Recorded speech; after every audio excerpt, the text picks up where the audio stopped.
Assalamualaikum warahmatullahi wabarakatuh. Jumpa lagi di channel Iwak Banyu Fish Farm, channel yang membahas seputar budidaya ikan nila. Nah, pada kesempatan kali ini kita akan membahas tentang berapa padat tebar ideal untuk ikan nila di kolam tanah. Padat tebar ideal pada budidaya ikan nila merupakan salah satu faktor penting keberhasilan budidaya ikan nila. Jadi buat kawan-kawan yang ingin tahu berapa idealnya padat tebar ikan nila di kolam tanah, bisa ikuti video ini sampai selesai agar bisa tahu berapa padat tebar ideal ikan nila di kolam tanah berdasarkan pengalaman yang saya alami ya. Nah, di sini kita ada beberapa kolam yang memang sudah kita coba padat tebar yang berbeda-beda. Salah satunya ada di kolam ini ya. Kita ada dua kolam dengan ukuran yang hampir sama. Untuk kolam ini kawan-kawan, ini ukurannya kurang lebih sekitar 12 kali 8 meter dengan kedalaman kurang lebih 1 meter. Untuk kolam ini sendiri kita isi dengan ikan sebanyak kurang lebih 4000 ekor, atau kalau kita hitung padatannya itu kurang lebih 35 ekor per meter kubiknya. Nah, sedangkan di kolam yang satunya lagi kawan-kawan, itu dengan ukuran yang hampir sama 10 kali 14 meter, itu kita tebar ikan hanya sebanyak kurang lebih 2500 ekor, atau bisa kita hitung padat tebarnya kurang lebih 15 ekor per meter kubiknya. Nah, seperti apa perkembangan ikannya dari masing-masing kolam yang jumlah tebarnya berbeda-beda ini, nanti akan kita ulas secara detail di video ini kawan-kawan, biar kita tahu sebenarnya berapa padat tebar ikan nila pada kolam tanah yang ideal, agar ikan-ikan kita juga cepat pertumbuhannya dan ikan juga bisa cepat kita panen. Nah, untuk yang kolam pertama ini kawan-kawan, kolam yang kita tebar dengan kepadatan 35 ekor per meter kubiknya, bisa kita lihat ya kawan-kawan, dari pemberian pakannya sendiri ini juga kurang agresif ya kawan-kawan, karena memang ikannya terlalu padat ya, terlalu padat, jadi ikan tidak begitu agresif terhadap pakan. Memang kelihatan lahap, tapi nanti akan kelihatan beda sekali ketika kita akan melihat di kolam satunya. Nanti juga akan saya tunjukkan ya kawan-kawan seperti apa kolam yang satunya lagi ketika diberi pakan. Terus nanti juga kita akan sampel ya, kita akan coba sampel, akan kita siapkan.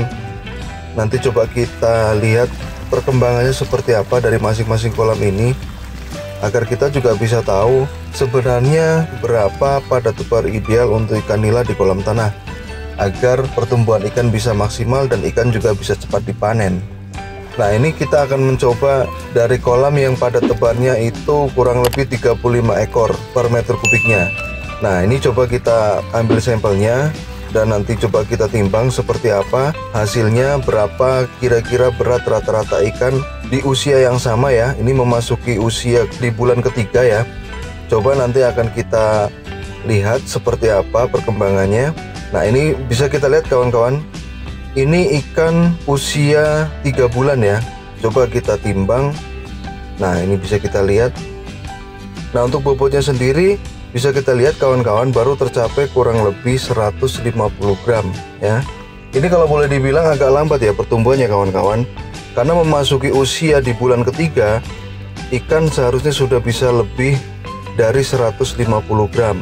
Bisa kita lihat, kita ambil lagi sampel ikan yang lain, juga didapati berat hampir sama ya, rata-rata di angka 150 gram, 140 gram pada masa usia 3 bulan.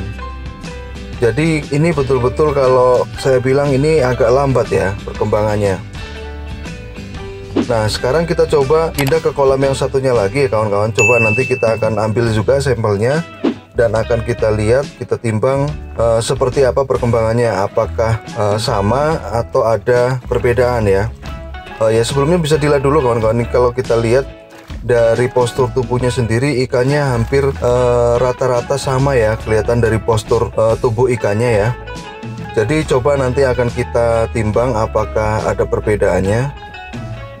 Nah, ini bisa kita lihat kawan-kawan, beratnya sudah lebih berat ya dibanding kolam yang pertama tadi. Ini didapati berat kurang lebih sekitar 170 atau 180 gram ya. Nah, coba kita timbang lagi ikan yang lain. Nah, ini bisa kita lihat kawan-kawan, ini malah lebih besar lagi ya, sekitar 190 gram atau hampir mungkin 200 gram. Dan mungkin sebenarnya masih ada lagi ikan yang lebih besar kawan-kawan, karena memang ya tadi ya memang agak susah ya ngambilnya ikan-ikan ini kawan-kawan. Jadi ya kita ambil yang sedapatnya saja ini untuk sampel agar kita juga bisa tahu bagaimana perkembangan ikan dengan pada tebar yang berbeda. Jadi di kolam yang kedua untuk pertumbuhannya jauh lebih bagus dibanding dengan kolam yang pertama tadi. Jadi bisa kita simpulkan kawan-kawan dari sampel dua kolam kita ini, untuk pertumbuhannya sendiri jauh lebih bagus di kolam yang kedua ya. Dengan berat rata-rata sudah kurang lebih 190 gram, bahkan mungkin sudah ada yang lebih dari 200 gram. Ada juga yang berpendapat bahwa pada tebar ikan nila itu bisa sampai 30, 50, bahkan ada yang bilang sampai 100 ekor per meter kubiknya. Yaitu monggo saja buat yang mau melakukan, tapi ini berdasarkan dari pengalaman saya sendiri ya. Bisa kita lihat dan sudah saya buktikan bahwa pada tebar yang terlalu berlebihan itu juga akan kurang baik bagi pertumbuhan ikan-ikan kita. Sebenarnya untuk kita para pembudidaya, hasil akhir yang mau kita capai itu sebenarnya bukan dari jumlah ikan yang ada pada kolam kita, tapi berapa berat yang akan kita capai untuk hasil panen kita nanti. Itulah yang akan menguntungkan kita bagi para pembudidaya ikan nila. Percuma saja jika jumlah ikan kita banyak, tapi ketika kita panen hasilnya tidak sesuai apa yang kita harapkan. Nah, mungkin seperti itu kawan-kawan. Jadi pada video ini saya menceritakan berdasarkan pengalaman yang saya alami ya. Jadi sebenarnya berapa pada tebar ideal ikan nila di kolam tanah agar hasil bisa maksimal dan panen bisa sesuai apa yang kita harapkan. Nah, di video ini sudah kita bahas tadi ya. Jadi kesimpulannya menurut saya, jadi lebih baik kita sesuaikan betul-betul berapa pada tebar yang ideal untuk kolam-kolam kita agar hasil panen kita juga bisa lebih maksimal lagi. Nah, mungkin hanya itu saja yang bisa saya sampaikan kepada kawan-kawan berdasarkan dari pengalaman yang saya alami untuk masalah pada tebar ikan nila di kolam tanah. Terima kasih buat kawan-kawan yang sudah menonton video ini. Semoga video ini bisa bermanfaat untuk kawan-kawan. Jika video ini bermanfaat, silakan buat kawan-kawan bisa men-share ini kepada teman-teman yang lain. Jangan lupa subscribe dan bunyikan lonceng notifikasinya agar kawan-kawan juga bisa tahu informasi-informasi terbaru seputar budidaya ikan nila dari channel Iwak Bonyo Fish Farm, channel yang membahas seputar budidaya ikan nila. Nah, mungkin sampai di sini dulu videonya kawan-kawan. Sekali lagi saya ucapkan terima kasih buat kawan-kawan yang sudah menonton. Sampai ketemu lagi di video-video berikutnya. Assalamualaikum warahmatullahi wabarakatuh.